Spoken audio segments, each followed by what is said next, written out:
no voice, the people can always be brought to the bidding of the leaders. That is easy. All you have to do is tell them that they are being attacked and denounce the peacemakers for their lack of patriotism and exposing the country to danger. It works the same in any country. Hermann Göring. Anyone recognize that in the last few years? As Abraham Lincoln said, public sentiment is everything. With public sentiment, nothing can fail. Without it, nothing can succeed. He who molds opinion is greater than he who enacts the laws. And he might have added, he who molds opinion can enact any law he bloody wants. Mein Kampf, Adolf Hitler, all propaganda must be so popular and on such an intellectual level that even the most stupid of those towards whom it is directed will understand it. People can be made to perceive paradise as hell and the other way round, to consider the most wretched sort of life a paradise. It's the terrorists, we've got to protect you. Give us your freedom, give us your power, give us your civil rights. Oh, there's another one, yeah. There's another version of this now. It's called no problem reaction solution. You don't actually need a problem, you just need the public perception of it. Weapons of mass destruction. It's a mind game. It's a mind game. Where does action come from? Thought. Control the mind, control the thought. Or control the action. There you go. Invasion checklist. A reason. We'll make one up. And what you find, because of this problem reaction solution situation, is the same people who come from one side, we must protect you from the terrorists, are actually working with the, quote, terrorists to bring about the problem, which they then offer a solution to. This is 1983, Saddam Hussein, on behalf of the Reagan-Bush administration, being met on behalf of the Reagan-Bush administration by Donald Rumsfeld, and Donald Rumsfeld was bringing a message from America that they would help him bring biological and chemical weapons for use against the Iranians in the Iraq-Iranian war. Then people say sometime later, oh yeah, we've got to stop Saddam Hussein, he did chemical weapons on the Kurds. Yeah, the chemical weapons that the people condemning him gave him. And don't take my word for it, this is from a newspaper report of documents that came to light in 2002, State Department documents. Donald Rumsfeld, the US Defense Secretary and one of the most strident critics of Saddam Hussein, met the Iraqi president in 1983 to ease the way for US companies to sell biological and chemical weapons, including anthrax and bubonic plague cultures, according to newly classified US government documents. In the year 2000, Donald Rumsfeld was on the board of a European engineering giant called ABB, which sold nuclear technology to North Korea. When he became Defense Secretary, he condemned North Korea as being a danger because they had nuclear capability. We're seeing now, as I mentioned earlier, we rejected GM food through pressure groups and through public pressure, and now, because of rising food prices and all that stuff, they're having another go at it. And there's a line I've used in the books over the years, many times. If it's the agenda, it will not take no for an answer. So when the public reject elements of the agenda, they wait and they'll come back again. France, the Netherlands rejected the European Constitution. They found a way around it. They would normally have had another referendum. No way, they would lose that, and they knew it. So we'll just change the name to the Lisbon Treaty. The Irish have voted against that. They're not going to let that go. It's the agenda. They're not going to let something as irrelevant as public opinion change that. Nor GM food. You watch them continually having another go to bring it in. And I'll just finish on this. On the one. The totalitarian tiptoe.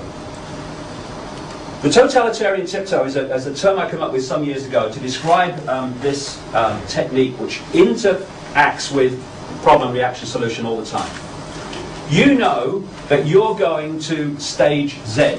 That's your goal. Like when they started the European Union, they, or the European Common Market as it was, they knew they were going to the centralized superstate. But we just fought a war to stop the central control of Europe by the Nazis.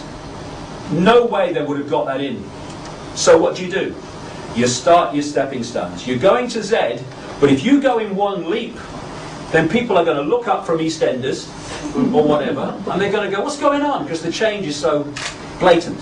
So you go from A to B to D to H. And you go in as big a leap as you can, but not so fast that you're going to get a massive public reaction. Although the totalitarian tiptoe is now becoming the totalitarian sprint. That's how the European Union went from a free trade area to what it has become now, and after the Lisbon Treaty, what it is destined to become. Otto von Habsburg. Habsburgs are one of these bloodlines I'm talking about.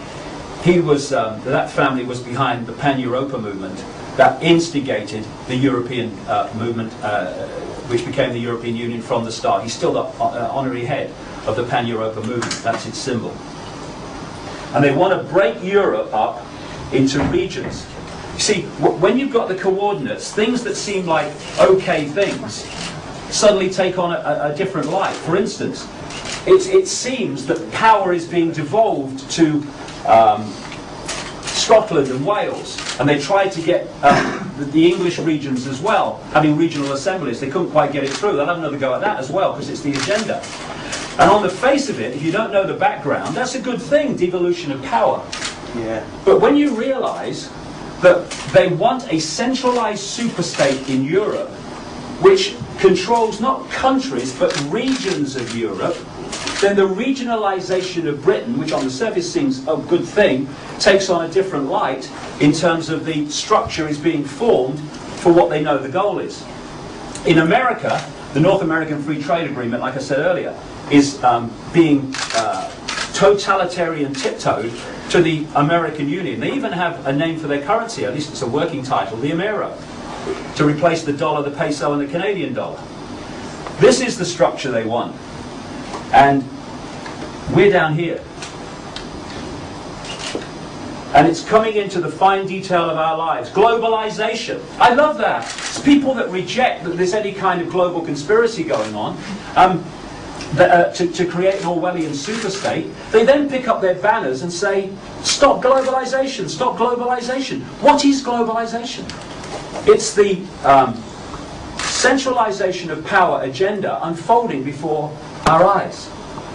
And I just want a free trade, yeah, like hell. I just want to go through here. I want to pick up one thing, and then I'll finish. In fact, it's down there somewhere. Never mind, I'll tell you about it. Just for your future reference. I had a letter from a traffic warden in Britain who told me of a strange story which he didn't understand and asked me if I could put any light on it. What had happened is he's been a traffic warden for a long time, just giving out parking tickets. And he's called in by his boss, and his boss says, gives him 3 cards. One card is his authorization to be a traffic warden. The second card is what they call the pace card. That's the words that a policeman has to read when he's arresting you. You do not have to say anything, but anything you say may be, and all that stuff. And the third card was his authorization to enter property. So he's a decent guy. He said to them, I'm a traffic warden, I give out parking tickets. Why am I given this pace card and property? Nothing to do with me. He said, take it home, put it away until further notice. A few days later, he's with a group of traffic wardens outside the local police station. And an older friend of his walked out carrying a case, a policeman. And he started having, general conversation with the traffic wardens. And then, after a while, he called his friend, the guy that wrote to me over. And he said, I want a word with you. And 5 times in the conversation, he said,